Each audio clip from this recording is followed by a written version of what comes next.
Somajiguda press club Hyderabad లో మాజీ BC commission chairman వాకుల భరణం Krishnamohan ఆధ్వర్యంలో నిర్వహించిన భారత రాజ్యాంగానికి 75 సంవత్సరాలు ఓబీసీల రాజకీయ అప్రాప్తత అనే మేధో సమావేశంలో పాల్గొనే అవకాశం కలిగిందని బీసీ ఐక్యవేదిక తెలంగాణ రాష్ట్ర అధ్యక్షులు బేరి రామచంద్ర యాదవ్ తెలియజేశారు।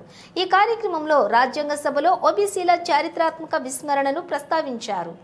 భారత రాజ్యాంగ నిర్మాణంలో ఓబీసీలను పూర్తిగా పక్కన పెట్టడం, వారి హక్కులు, ప్రాతినిధ్యం మరియు సామాజిక న్యాయంపై దాని ప్రభావం గురించి చర్చించడం జరిగింది। ఓబీసీలకు సరైన రాజకీయ ప్రాతినిధ్యం కల్పించాల్సిన అవసరం ఎంతగానో ఉంది। రాజ్యాంగం పట్ల నవీనయ గౌరవంతో పాటుగా అందరికీ సమాన అవకాశాలు కల్పించేందుకు ప్రపర్తాతిన రాజకీయ అవసరం।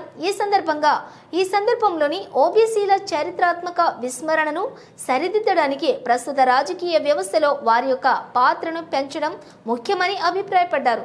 బీసీలంటే వెనుకబడిన తరగతుల వారు అనే కాకుండా తమ హక్కుల కోసం, అభివృద్ధి కోసం ముందుకు దూకి శాంతియుతంగా సాధించుకునే వరకు పోరాడుతూనే ఉంటామని అన్నారు। మన బీసీలలో ఉన్న ప్రముఖ నాయకులు రాజకీయ నాయకుల వెనుక కాకుండా ముందుకు నాయకత్వ లక్షణాలు అలాగే మన భావితరాలకు అందించాలని, అదే బీసీల బానిస సంఖ్యలను తెంచుకుందని అన్నారు।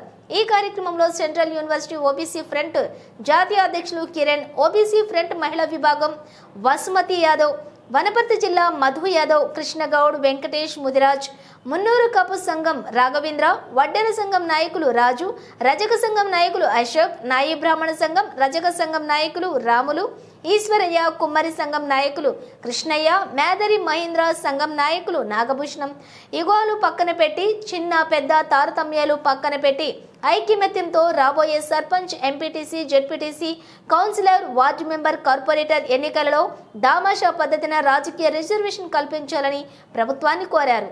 ఐకమత్యమే మహాబలమని అన్నారు। మన ఓట్లు మనం వేసుకుని మనం రాజ్యాధికారం సాధించుకోవాలని అన్నారు। అన్ని వెనుకబడిన కులాల సంఘాలు ఏకమై రాజ్యాధికారం సాధించుకోవాలని పిలుపునిచ్చారు బేరి రామచంద్ర యాదవ్।